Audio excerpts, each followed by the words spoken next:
Hello everyone, कैसे हैं आप सभी। एक बार फिर से स्वागत है आप सभी का आपके अपने यूट्यूब चैनल एजुकेशन हब 9340 में।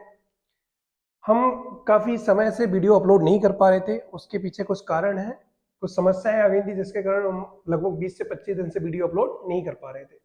लेकिन अब हम लोग रेगुलर बेस पे वीडियो अपलोड करते रहेंगे। आज हम क्लास 12th की फ्लेमिंगो बुक की चैप्टर नंबर 2 की हम वीडियो अपलोड करने वाले हैं, उनकी वोकेबलरी की वीडियो अपलोड करने वाले हैं। अच्छा बच्चा, इसमें हमने क्या क्या किया है कि इससे पहले जो वोकेबलरी मैंने अपलोड की थी उसमें एक रीजन था कि उसमें केवल और केवल मैंने वोकेबलरी वाला पार्ट ले लिया था। मतलब जो सिंपल वोकेबलरी है, जैसे मैंने कहा हेल्प, तो केवल हेल्प ही लिया है, एड नहीं लिया है। एड का मतलब भी मदद करना होता है, मतलब सिनोनिम एंटोनिम नहीं लिए थे। इस बार मैं क्या कर रहा हूँ कि इनके साथ सिनोनिम लेने की भी कोशिश करूंगा और साथ ही साथ इनके जो एग्जाम्पल बनाने की कोशिश करूंगा। जितने ज्यादा मुझसे एग्जाम्पल बन पाएंगे मैं उनके एग्जाम्पल बनाने की कोशिश करूंगा। वो ऐसा क्यों कर रहा हूं, ताकि आप लोगों की टेंस की भी प्रैक्टिस होती रहे, आप लोग बनाते रहें, समझते रहें कि इनको कैसे कैसे यूज करना है। ये सभी के लिए हेल्पफुल रहेगी, सभी बच्चों के लिए। ऐसे बच्चे जो केवल इंग्लिश स्पीकिंग कर रहे हैं तो उनके लिए भी वोकेबलरी मायने रखेगी। 11th क्लास के बच्चे भी जो अगली साल 12th क्लास में आएंगे उन्हें भी मायने रखेगी। हालांकि सबसे ज्यादा ध्यान रखेंगे हम 12th क्लास के बच्चों के लिए कि आप इन चीजों को कंप्लीट करें। मैं पहले से ही बना के लाया हूं कि हमें क्या क्या कंप्लीट करानी है, और मैं सारी चीजें, अच्छा, लिखने का तरीका थोड़ा अलग रहेगा। पहले भी मैं आपको बता चुका हूं कि जैसे ये लिखा हुआ है पैरा नंबर फर्स्ट से, पैराग्राफ फर्स्ट से यहां से चालू होगा और खत्म इन लाइनों पे होगा, उनके बीच की हम वोकेबलरी कंप्लीट कर रहे हैं। अब इसमें ध्यान रखना कि मैं, जैसे मान लो सबसे पहली इसमें वोकेबलरी है स्प्रिंग। सबसे पहली वोकेबलरी क्या है बच्चा? स्प्रिंग। अब स्प्रिंग का एक ही मीनिंग होता है, इसलिए मैं एक ही लिख के छोड़ दूंगा। यदि इसका कोई सिनोनिम होगा तो मैं इसके आगे डैश लगा के लिख रहा हूँ, और उसका यदि एग्जाम्पल बनता है तो मैं एग्जाम्पल बता रहा हूँ। स्प्रिंग का मतलब क्या होता है बच्चा? स्प्रिंग का मतलब होता है वसंत ऋतु। क्या होता है बच्चा? वसंत ऋतु। ओके बच्चा। दूसरा दूसरा आ रहा है आपका एनकाउंटर। अब सुनना, यहां लिखा हुआ है एनकाउंटर। एनकाउंटर का मतलब क्या होता है? तो क्या इसका कोई सिनोनिम है? यदि इसका कोई सिनोनिम है तो सर यहीं लिख दीजिए, ताकि यदि इसकी जगह कुछ और शब्द हमारे सामने आ गया तो हम क्या करेंगे। तो ध्यान रखना, एनकाउंटर, एनकाउंटर के आगे आएगा कम अक्रॉस। कम अक्रॉस, ये दोनों मीनिंग, ये एनकाउंटर पहला है, इसका सिनोनिम ये है, या फिर कम अक्रॉस का सिनोनिम क्या हो जाएगा? एनकाउंटर हो जाएगा। इस बात का ध्यान रखेंगे। और एनकाउंटर और कम अक्रॉस का मतलब होता है सामना करना, सामना करना। अभी बच्चा बात समझ में? अच्छा, इसका एग्जाम्पल भी मैं देखने, सामना करना, सामना होना, जैसे कभी कभी हम कहते हैं उसका मेरा सामना हो गया भाई, सामना होना, ऐसा भी इसके बीच में आ सकता है। आगे बच्चे समझ में? अच्छा, इसके एग्जाम्पल लिख रहे हैं अचानक मेरा, जैसे मैं एग्जाम्पल भी लिखते जा रहा हूं कि अचानक मेरा कुछ लोगों से सामना हुआ, लोगों से सामना हुआ। ओके बच्चे, तो ये एग्जाम्पल लिखते जा रहा हूं। आपको करना क्या है, ये मैं सामने लिख रहा हूं, आपको ये टेंस बना के लाना है। ऐसे बच्चे जो मेरे साथ क्लास में पढ़ रहे हैं, ऑफलाइन क्लास में पढ़ रहे हैं, उन लोगों से मैं ये क्वेश्चन पूछते रहूंगा कि बेटा ये कैसे बनेंगे, इनके एग्जाम्पल दीजिए। तो आपके सामने कम से कम कुछ एक एक एग्जाम्पल तो हो कि सर ये ऐसे भी बनाया जा सकता है। दूसरा, तीसरे नंबर पे लेके आ रहा हूं बेटा मैं क्या? स्क्राउंजिंग। स्क्राउंजिंग के 3 मीनिंग होंगे बेटा। स्क्राउंजिंग के 3 मीनिंग निकल रहे हैं।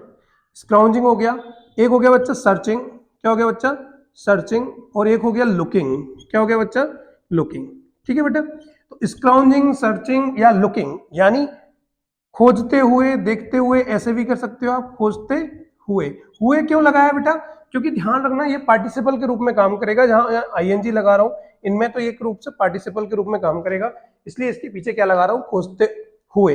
जैसे मैंने कहा कि मैंने उसे चोरी करते हुए पकड़ा था। अब इस हुए के लिए क्या करते? तो बच्चा वर्ब में हम क्या लगा देते? आईएनजी लगा देते, तो वो हमारा क्या बन जाता है? हुए बन जाता है। ये पार्टिसिपल का पार्ट है। जब मैं पार्टिसिपल को डिस्कस कर रहा हूँ तब मैं इस बारे में बता रहा हूँ। अच्छा, खोजते हुए, जैसे इसका एग्जांपल दूं, वह तुम्हें यहां ढूंढते हुए, ढूंढते हुए आ सकता है। वह तुम्हें यहां ढूंढते हुए आ सकता है। आपको करना कुछ नहीं है, आपको एक एक एग्जांपल बना के लाना है। और ज्यादा सी दिक्कत हो, जो ऑनलाइन क्लासेस के बच्चे हैं वो घर पे इनको बनाने की कोशिश कर सकते हैं। ओके, जितनी ज्यादा आप कोशिश करोगे उतना आपके लिए फायदेमंद रहेगा।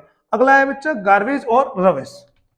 गार्बेज हो गया, ये गार्बेज का मतलब भी आप जानते होगे, इसका जो सिनोनिम होगा वो क्या होगा बच्चा, रवेज, यानी कूड़ा करकट, कूड़ा कचरा, ऐसा कर सकते हो आप, कूड़ा कचरा या कूड़ा करकट कहते हैं। अच्छा, एग्जाम्पल है, हमें सड़क पर कूड़ा नहीं फेंकना चाहिए, हमें सड़क पर कूड़ा नहीं फेंकना चाहिए, नहीं फेंकना चाहिए। ओके बच्चा, तो ये हो गया हमारा इसका चौथे नंबर का। अगला 5वें नंबर पे आ रहा है बेटा क्या, डम्प्स, DUMPS, डम्प्स या हीप ऑफ। हीप का मतलब भी ढेर होता है, हीप ऑफ मतलब हीप ऑफ गार्बेज का ढेर। डम्प्स का मतलब भी कूड़ा करकट का ढेर होता है, तो ध्यान रखना, कूड़ा करकट का ढेर। ओके बच्चा, अगला आ रहा है 6वें नंबर पे, क्या आ रहा है हमारा, सेट। सेट मतलब, यहां पर सेट का मतलब क्या है वो ध्यान रखना। सेट का मतलब यहां सिचुएटेड और या फिर लोकेटेड। अच्छा, यदि फर्स्ट फॉर्म है तो भी यूज हो जाएगा लोकेटेड। तो लोकेटेड, सिचुएटेड या सेट, इन तीनों का मतलब होगा स्थित होना। क्या होगा बच्चा, स्थित होना। जैसे मैं कहूं मेरा घर शहर के बीच में स्थित है, मेरा घर शहर के बीच में स्थित है, ऐसे आप बना के लाएंगे, मेरा घर शहर के बीच में स्थित है। 7वें नंबर पे बच्चा क्या आ रहा है हमारा, एमिडेस्ट या अमंग। देखो, मैंने इन दो का मीनिंग एक ही टेंस में कंप्लीट कर दिया है, एमिडेस्ट या फिर अमंग। इन दोनों का बच्चा मतलब क्या होता है, के बीच में। क्या होता है बच्चा, के बीच में। तो ठीक है, मैंने इसका ये के बीच में यहां ले लिया है, और इसमें भी ये एग्जांपल फिट हो गया, और इसमें भी ये एग्जांपल फिट हो गया। 8वें नंबर का एग्जांपल क्या आ रहा है बेटा, डिस्टेंट, ये हो गया डिस्टेंट, और इससे जो एक और शब्द निकल के आएगा फार ऑफ। इन दोनों का मतलब होता है दूर की। अपन कभी कभी कहते हैं ना, तुम्हें ये याद आ रहा है, तो अपन कहते नहीं यार, हल्की हल्की याद आ रही है, धुंधला सा दिखाई दे रहा है। तो दूर की मेमोरी, जब हम कभी कहते हैं डिस्टेंट मेमोरी, मतलब दूर की याददाश्त, दूर की मेमोरी, कभी थोड़ी थोड़ी यादें आती हैं, उसको हम कहते हैं डिस्टेंट। और मेमोरी होगा तो उसमें मेमोरी जोड़ देंगे। मेमोरी के लिए एक और सिनोनिम रिकलेक्शन का भी यूज हो जाता है, किसी चीज को कलेक्ट करना या मेमोराइज करना, दोनों का मतलब हो जाएगा मेमोरी या रिकलेक्शन। उसके आगे क्या आ रहा है, स्टॉर्म आ रहा है बच्चा। स्टॉर्म का मतलब यहां पर आंधी तूफान से यूज किया गया। क्या किया गया, आंधी तूफान, इनका यूज किया गया यहां पे, आंधी तूफान का। अच्छा, मैंने कहा यहां बहुत आंधी तूफान आते हैं, यहां बहुत आंधी तूफान आते हैं। ठीक है, अगला आएगा 10वें नंबर का। किस तरीके से क्वेश्चन कर रहे हैं हम, फिर यहां लिखा हुआ है स्वीप अवे। अच्छा बेटा ध्यान रखना, मैं यहां फर्स्ट फॉर्म लिख रहा हूं, स्वीप अवे। इसकी सेकंड फॉर्म होगी स्वेप्ट अवे, जो कि आपके उसमें यूज की गई है बुक में, स्वेप्ट अवे। और स्वेप्ट अवे एक और इसका मतलब हो सकता है अपरूट करना, किसी चीज को उखाड़ फेंकना, उखाड़ के ले जाना, उसको उड़ा ले जाना, उखाड़ फेंकना, उसको भी हम क्या कह देते हैं, अपरूट। तो ध्यान रखना मैं कर क्या रहा हूं सर, ये जो शब्द दिख रहे हैं ये पहले वाले वर्ड है, इनके ये सिनोनिम है। जैसे एनकाउंटर का सिनोनिम कम एक्रोस है, स्काउंजिंग का मतलब सर्चिंग है, लुकिंग है, कोई भी एक चीज यूज हो सकती है। तो ठीक है बेटा, यहां लिखा है स्वेप्ट अवे अपरूटेड, इसका मतलब होता है उखाड़ ले जाना। यदि सेकंड फॉर्म होगी, जैसे ये सभी सेकंड फॉर्म के रूप में, इसमें स्वेप्ट अवे का बोलूंगा तो उखाड़ ले गया या उड़ा ले गया। अगला 11वें नंबर का है बच्चा, क्या 11वें नंबर पे एल्स, ELSE, एल्स का मतलब होता है anything, any other thing, any other thing यानी कुछ और। एनी अदर थिंग मतलब कुछ और। जैसे अपन कभी कहते नहीं है तुम्हें कुछ और चाहिए, तो क्या तुम्हें कुछ और चाहिए, क्या तुम्हें कुछ और चाहिए, तो ये अगला हमारा 11वें नंबर का हो जाएगा। फिर आप एक बार इनको देख लो, फिर मैं आगे की वोकैबुलरी कंप्लीट कराता हूं। जैसे अब 11वें के बाद हम आगे लिख रहे होंगे 12वें नंबर की, 13वें नंबर की। पहले पैराग्राफ में लगभग मैंने 25 वोकैबुलरी ली है, तो आप इन 25 वोकैबुलरी को पढ़ के आएंगे, अच्छे से पढ़ेंगे। और मैं ध्यान रखना इस चीज का, जब भी आप चैप्टर को पढ़ रहे हो इन वोकेबलरी को बिल्कुल सामने रखो। क्यों? क्योंकि जब सर हम पढ़ रहे होंगे ना तो हमें लगभग जो जिस चीज में हमें डिफिकल्टी फेस करनी पड़ रही है कि हम भूल गए, तो आपके सामने लिखी हुई है, आप उसको क्या करो, पढ़ो, देखो कि इसका मतलब क्या होता है और यहाँ पर इसका मतलब का इस वोकेबलरी का क्या उपयोग किया गया, आप उसको आसानी से पढ़ सकते हो। ठीक है, 11 नंबर के हो गए थे हमारे पास। अगला है मटर्स, 12वें नंबर का, MUTTER, मटर, या फिर इसकी जगह यूज कर सकते हैं हम ग्रम्बल। क्या यूज कर सकते हैं बेटा? ग्रम्बल। दोनों का मतलब होता है बड़बड़ाना, दोनों का मतलब क्या होता है? बड़बड़ाना। आपको पता होगा जब अपन ये साहिब वाली वोकेबलरी कंप्लीट कर रहे हैं, इसमें साहिब से जब पूछा जाता है कि तुम स्कूल क्यों नहीं जाते हो, तो वो अपने आप में बड़बड़ाता है। तो बड़बड़ाना या फुसफुसाना, फुसफुसाना। साहिब बड़बड़ाया, ये आपका एक एग्जाम्पल हो जाएगा। अगला 13वें नंबर क्या आएगा बेटा? ग्लिवली। 13वें नंबर का आएगा ग्लिवली। क्या आ रहा है बच्चा? ग्लिवली। ग्लिवली का मतलब होता है विदाउट केयरिंग, बिना सोचे समझे, बिना किसी चीज की परवाह किए, विदाउट केयरिंग, यानी कि बिना सोचे समझे। ये क्या हो जाएगा? ग्लिवली। ग्लिवली का मतलब होता है बिना सोचे समझे, विदाउट केयरिंग, बिना किसी चीज की परवाह किए हुए। अब बिना सोचे समझे का क्या हो जाएगा बच्चा? जैसे मैं यहाँ पे एक एग्जांपल दूं और इसमें ध्यान रखना, चलो ठीक है एक ही एग्जांपल दे रहा हूं। हमें बिना सोचे समझे, बिना सोचे समझे कुछ नहीं बोलना चाहिए। हमें बिना सोचे समझे कुछ नहीं बोलना चाहिए। अगला क्या आ रहा है बेटा? Realising feeling. Realising, realising, realising यानी महसूस होते हुए। फीलिंग का मतलब भी बच्चा क्या होगा? महसूस होते हुए। या अपन कहते हैं ना कि यार ये चीज मुझे महसूस हुई, बाद में मुझे महसूस हुआ कि मैंने क्या बोल दिया। तो महसूस करते हुए या रियलाइज करते हुए, तो अपन इसका यूज करेंगे महसूस करते हुए। जैसे एग्जाम्पल के तरीके से देखें कि एग्जाम्पल दूं मैं, इसका क्या आएगा? यह महसूस करते हुए कि, यह महसूस या एहसास करते हुए, यह महसूस करते हुए कि मैंने कुछ गलत बोल दिया है, मैंने कुछ गलत बोल दिया है, बोल दिया है, मैं वहां से चला गया, मैं वहां से चला गया। ये महसूस करते हुए कि यार मैंने कुछ गलत बोल दिया है, अब मुझे यहां नहीं रहना चाहिए, मैं वहां से चला गया। अगला 15वें नंबर पे बच्चा क्या आएगा? Immediately, at once. Immediately, immediately मतलब भी होता है तुरंत, एडवांस का मतलब भी क्या होता है बच्चा? तुरंत। ध्यान रखना, एक चीज याद नहीं रखना है कि आप आगे का याद रखो, आप इसको भी याद रखो।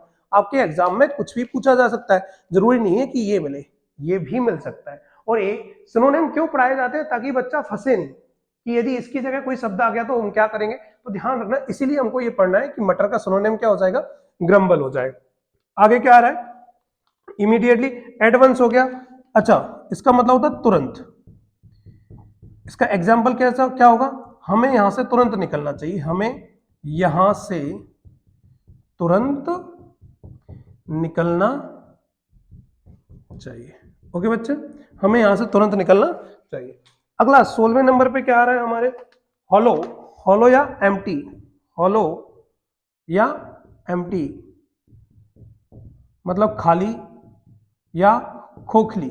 ये दो चीजों के लिए यूज किया जाता है, खाली या खोखली। जैसे साहेब को जो ऑथर है वो कहती है कि यदि मैं स्कूल बनवा लूं तो क्या तुम स्कूल आओगे? तो ऑथर तो ऐसे ही कह देती है मन रखने के लिए, लेकिन जो साहेब होता है वो कह देता है हाँ यदि आप स्कूल बनवाओगे तो मैं आऊंगी।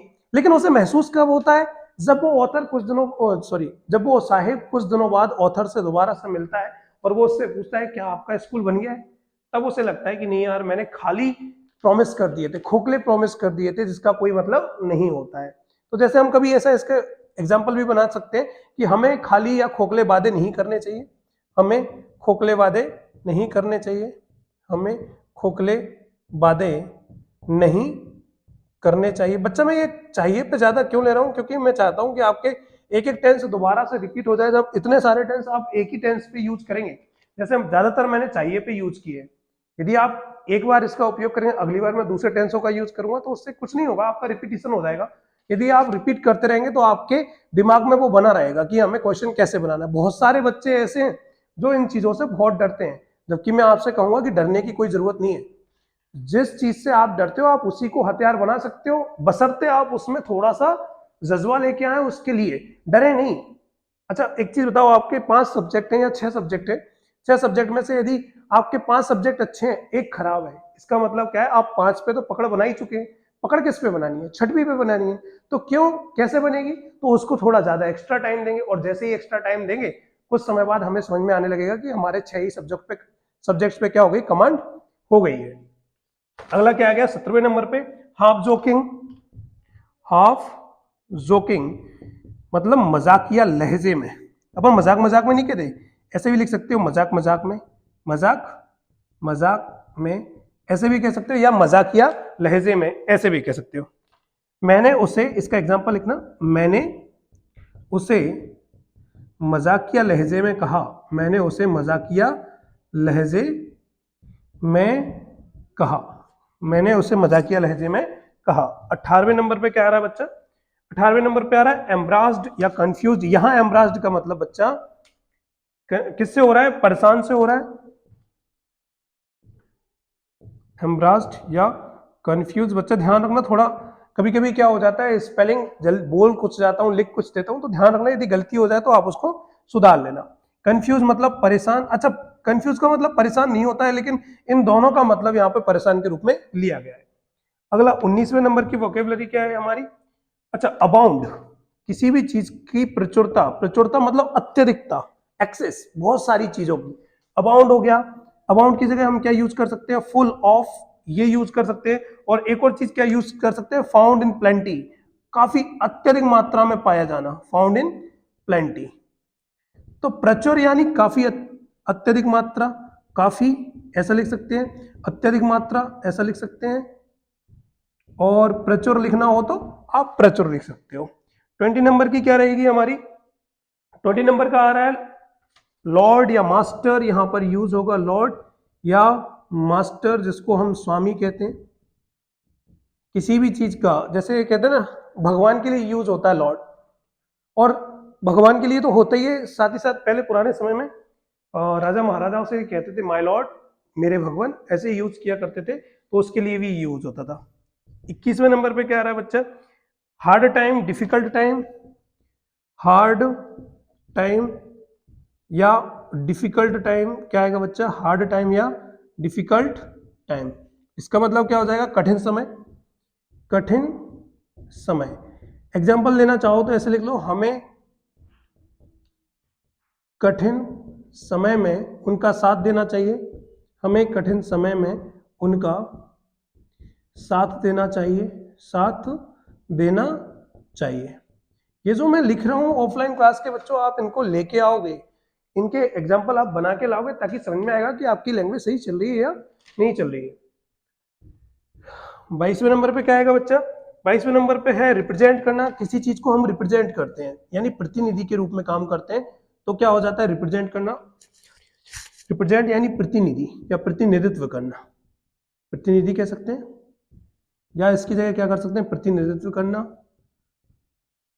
वैसे प्रतिनिधि रिप्रेजेंटेटर होता है, जो रिप्रेजेंटेटिव होता है, रिप्रेजेंटेटर होता है जो हमारी तरफ से रिप्रेजेंट करने जाता है, लेकिन यहां क्या होगा, प्रतिनिधित्व करना, प्रतिनिधित्व करना। ओके, अगला 23वें नंबर पे कौन सा आ रहा है हमारा, रोम, ROAM, रोम, या WANDER, वंडर। वंडर यानी भटकना, घूमना, भटकना या घूमना। यहां कैसे यूज हो जाता है, साहिब यहां वहां भटकता है, साहिब यहां वहां भटकता है, साहिब यहां वहां भटकता है। अगला कौन सा होगा बेटा 24 नंबर का, इधर है 24 नंबर का बेयर फुट। बेयर फुट का मतलब होता है नंगे पैर, वेयर फुट, इसका मतलब होता है बच्चा नंगे पैर। ओके बच्चा, और एक और होगा आपका अपीयर, यहां लिख दे रहा हूं मैं इन चीजों को, कौन सा नंबर का है? 25 नंबर का। अपीयर, APPEAR, अपीयर, या फिर लुक, या फिर सीम, यानी दिखना। अपन कहते हैं ऐसा लगता है, ऐसा दिखता है मानो कि वह वहां बरसात हो रही हो, तो अपन ऐसे यूज करेंगे, ऐसा लगता है, ऐसा लगता है, या फिर दिखता है, या फिर प्रतीत होता है, कुछ भी शब्द यूज कर सकते हैं, प्रतीत होता है। और एक लास्ट 26वें नंबर का डिसअपियर। डिसअपियर मतलब अदृश्य होना, डिसअपियर यानी अदृश्य होना, आउट ऑफ साइट हो जाना, आउट ऑफ साइट, इसका मतलब अदृश्य, अदृश्य हो जाना। ओके बच्चा, तो ये हमने पहले पैराग्राफ के कंप्लीट कर लिए, दूसरे पैराग्राफ के भी इसी वीडियो में कंप्लीट करते हैं। ठीक है, ये 26 हो चुके हैं, और यदि इस वीडियो में कंप्लीट नहीं करते तो अगली वीडियो में हम इसको कंप्लीट कर लेंगे।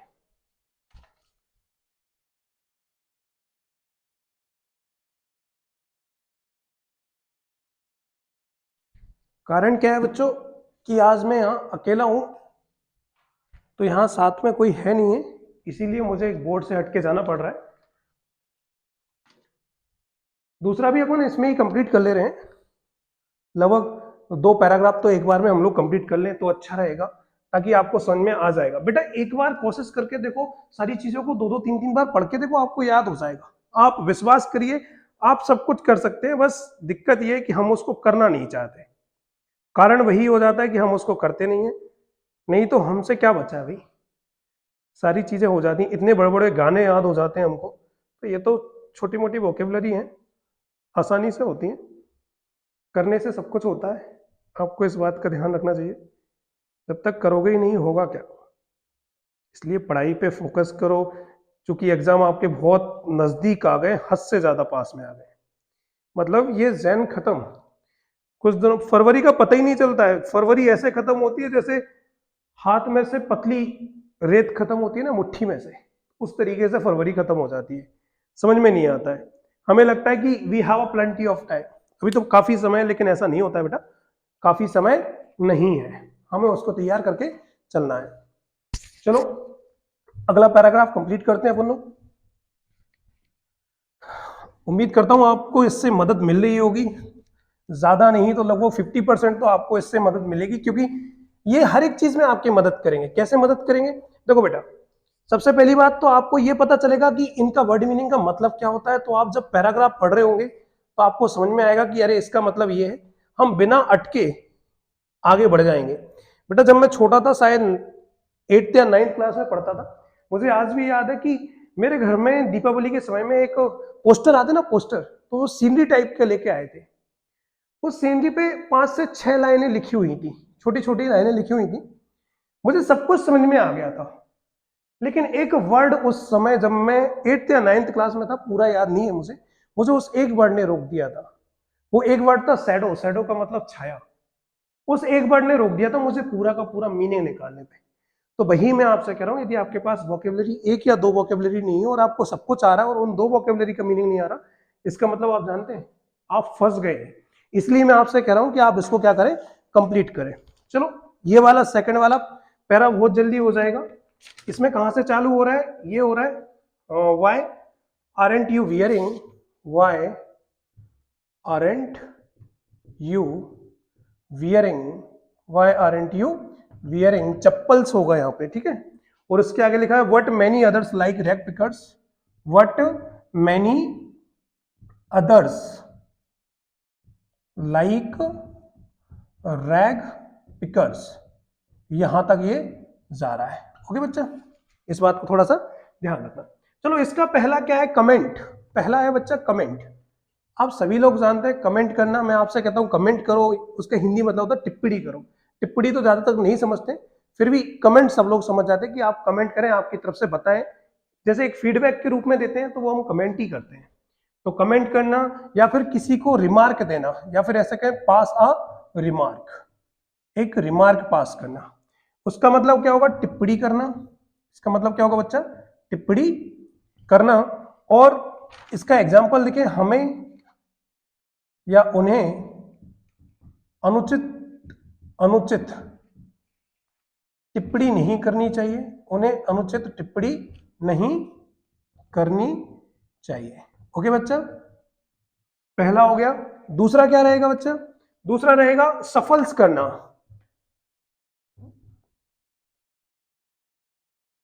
सफल्स करना या फिर क्या करना है?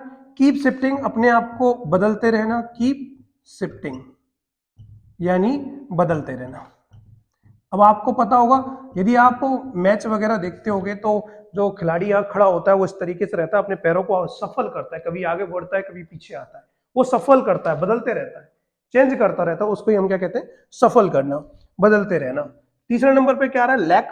लैक ऑफ, किसी भी चीज की कमी होना, लैक ऑफ या फिर शॉर्टेज होना किसी भी चीज की, तो क्या आ जाएगा? Lack of shortage. या फिर बेटा स्कैरसिटी। स्कैरसिटी, ये भी ध्यान रखना, स्कैरसिटी का मतलब भी क्या होता है? कमी होना किसी भी चीज की। ये पानी के लिए यूज होता है scarcity. Okay, lack of knowledge, ज्ञान की कमी होना, ऐसे यूज होता है। फिर अगला आ रहा है चौथे नंबर पे, क्या आ रहा है बच्चा? ट्रेडिशन। ट्रेडिशन, ट्रेडिशन मतलब बेटा रीति रिवाज, परंपरा, इनको कहते हैं कस्टम्स। इसका एक और क्या होगा? कस्टम्स। तो रीति रिवाज, जैसे हम कहें हमारे यहाँ यह परंपरा नहीं है, हमारे यहाँ यह परंपरा नहीं है, प्रचलित नहीं है, ऐसा भी आप कर सकते हैं। फिर आपके लिए प्रचलित कमी नहीं ढूंढना पड़ेगा। पांचवें नंबर पे क्या आ रहा है बच्चा? एक्सप्लेनेशन। जब आप कोई गलती करके आते तो आपसे कहते हैं ना कि भाई कहां से आ रहे हो बेटा, पिताजी खड़े होते हैं, वही एक शब्द, मुन्ना आ गए, कहां से चले आ रहे हो? पापा वो मैं ऐसा कर रहा था, तो पिताजी सीधा कहते हमें कोई एक्सप्लेनेशन नहीं चाहिए, हमें कोई जस्टिफिकेशन नहीं चाहिए। अगली बात सुन में, सीधा सीधा बताओ कि आप आ कहां से रहे हो, ये कहते हैं ना एक्सप्लेनेशन, यानी कि जस्टिफिकेशन। इसका मतलब इंटरप्रिटेशन भी कह सकते हैं इसको, इंटरप्रिटेशन। ये तीन शब्द लिखे हुए हैं यहां पर। इंटरप्रिटेशन, इसका मतलब हम कह सकते हैं दूसरे रूप में सफाई देना। जब कोई गलती करके आते हो तो कहते हो देख भाई, यदि ऐसा, मैं क्यों ऐसा करूंगा, वो तो मेरा दोस्त है, मैं उसके साथ ऐसा क्यों करूंगा, ये कहते हैं भाई इसको सफाई देना। तो हम कहते हैं ना, we don't want any explanation, we don't want any justification, we don't want any interpretation. हमें कोई भी सफाई नहीं चाहिए, लिख सकते हो हमें। अच्छा, सफाई मतलब वो क्लीननेस नहीं है कि यह साफ कर दो, हमें कोई सफाई नहीं चाहिए, कोई सफाई नहीं चाहिए। हो गया बच्चा? फिर अगला क्या आ रहा है आपका? एक्सक्यूज, या फिर यहां है वंडर और सरप्राइज्ड। वंडर, वो वांडर है जो भटकना, ये ओ है, वो ए था, ठीक है। सरप्राइज्ड, आश्चर्यचकित होना, आश्चर्यचकित होना, या फिर अपन कहते हैं हैरान होना। अच्छा, देसी लैंग्वेज में हम ये लोग कहते हैं हैरान हो गया है, उनका लड़का हैरान है। हमारे यहाँ काफी बोला जाता था। हैरान का मतलब होता है मतलब बीमार होना, तो वो वाला नहीं है, हैरान होना। ओके, इसमें एग्जांपल दे दूं मैं आश्चर्यचकित हूं, मैं हैरान हूं कि तुम मुझे नहीं जानते, मैं हैरान हूं कि तुम उसे नहीं जानते, तुम उसे नहीं जानते। जानते हो कर लो बेटा, क्योंकि ये प्रेजेंट इंडेफिनिट टेंस में जाएगा। फिर अगला क्या आ रहा है? सातवें नंबर पे क्या आएगा? एक्सक्यूज ले लें। एक्सक्यूज, प्रिटेक्स, बहाना बनाना, प्रिटेंड करना, वो भी होता है, बहाना बनाना। मुझे कोई बहाना नहीं चाहिए, मुझे कोई बहाना नहीं चाहिए। ओके बच्चा, इस तरीके से ये भी कंप्लीट हो गया। आठवें नंबर पे बच्चा क्या आ रहा है? परपेचुअल। परपेचुअल या नेवर एंडिंग, जो कभी खत्म ही नहीं होगी। जैसे आपकी समस्या रहती है ना, खत्म ही नहीं होती, हर एक बच्चा आता है सर एक समस्या तो दूर नहीं होती, दूसरी समस्या पहले आ जाती है, तो वो नेवर एंडिंग है। जिंदगी का मतलब ही है संघर्ष करना, समस्याओं से जूझना। यदि आप समस्याओं से नहीं जूझोगे तो समझ में नहीं आएगी कि जिंदगी कैसे चलेगी। तो परपेचुअल, या फिर हम कह सकते हैं इसको नेवर एंडिंग, इसको कह सकते हैं कभी ना खत्म होने वाली, या अनंत, क्या कह सकते हैं? अनंत। ओके, आगे बात सुनने।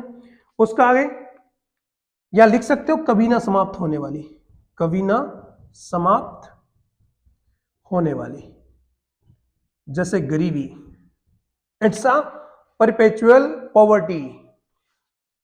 90 नंबर पे क्या आ रहा है बच्चा, briefly for a short time, briefly या फॉर अ शॉर्ट टाइम, थोड़े समय के लिए, for a short time. Okay बच्चा, थोड़े समय के लिए, थोड़े समय के लिए। वह मेरे पास थोड़े समय के लिए रुका, वह मेरे घर थोड़े समय के लिए रुका।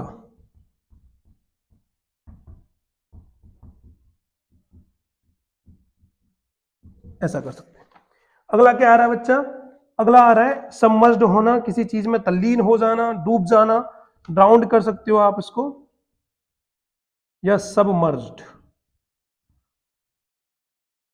पानी में डूब जाना, पानी में डूब जाना। अगला क्या आ रहा है बच्चा, 11वें नंबर पे आ रहा है आपका बैकयार्ड, बैकयार्ड, पीछे का आंगन कहते हैं, कोर्टयार्ड आगे का आंगन होता है, पीछे का आंगन, घर के आगे जो आंगन होता है उसको कोर्टयार्ड कहते हैं, घर के पीछे जो आंगन होता है उसको बैकयार्ड कहते हैं। इसका मतलब क्या हो सकता है, वह घर के पीछे या वह घर के पीछे के आंगन में है, आंगन में है, ऐसे आप इसका यूज कर सकते हैं। अगला क्या है 12वें नंबर पे, पेंटिंग, हाँपते हुए, पेंटिंग। अच्छा स्पेलिंग पे ध्यान रखना, क्या लिखी हुई है, हाँपते हुए। वह मेरे पास, वह मेरे पास हाँपते हुए आया, वह मेरे पास हाँपते हुए आया। ओके बच्चा। अगला 13वें नंबर पे कौन सा है, किसी चीज को ग्रांट करना, ग्रांट या एक्सेप्ट करना, स्वीकार करना, एक्सेप्ट, स्वीकार करना। एक दिन मैं आपको ये कंफ्यूजिंग वर्ड पढ़ा दूंगा जिसमें क्या होता है, स्पेलिंग मिस्टेक कर जाते हैं, डबल डबल स्पेलिंग होती है। ये एक्सेप्ट ये अलग होगा, एक एक्सेप्ट अलग होता है, एक एक्सपेक्ट अलग होता है, वो मैं स्पेलिंग पढ़ा दूंगा, स्वीकार करना। अगला है रैग पिकर्स, कचरा उठाने वाला, 14 नंबर का है रैग पिकर, रैग पिकर। इसकी जगह यूज कर सकते हो बेटा स्कैवेंजर, स्कैवेंजर, कचरा उठाने वाला, कचरा या कूड़ा करकट उठाने वाला, कचरा उठाने वाला। ओके बच्चा। अच्छा जिसके पीछे लेस लग जाता है इसका मतलब वो उसके बिना हो जाता है, जैसे मैं कहूं शूलेस, शूलेस मतलब बिना जूतों के, मोशनलेस बिना गति के, मोशनलेस, फीलिंगलेस मतलब, ओ गलती हो गया, फीलिंगलेस मतलब बिना फीलिंग के, इस तरीके, इमोशनलेस बिना किसी भावनाओं के। इस तरीके से हम बच्चा दो पार्ट हमने, दो पैराग्राफ हमने इसके कंप्लीट कर लिए हैं। ये पैरा नंबर 2 है। इसके दूसरे बचे हुए ये साहिब वाले चैप्टर के हैं, अगले जो आएंगे वो भी साहिब के रहेंगे।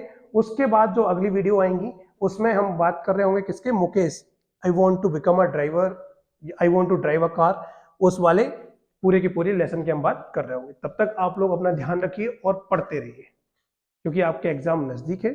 अपने माता पिता का सर ऊंचा रखिए और वो एक ही तरीके से हो सकता है, अच्छे से पढ़ें, अच्छा रिजल्ट दें, तभी उन्हीं को खुशी होगी। बेटा वो साल भर आप लोगों के लिए काम करते हैं, साल भर आप ये सोचते हैं, सपने देखते हैं कि नहीं हमारे बच्चे ऐसा करेंगे। अब आपकी बारी है कि आप कैसा करते हैं, आपको समझाने की जरूरत नहीं है। आप 12th क्लास में पढ़ रहे हैं, इसका मतलब क्या है कि आप बहुत अच्छे लेवल पे पहुंच चुके हैं, अच्छी मतलब लगभग 15 से 16 साल उम्र है आपकी। तो आपका मतलब ये है कि आप उसको पढ़ें, अच्छे से पढ़ें, अच्छा रिजल्ट लेके आए, जिससे आपका परिवार, आपके गुरुजन सभी लोग क्या रहे, खुश रहे। तो अपना ध्यान रखें और पढ़ते रहें।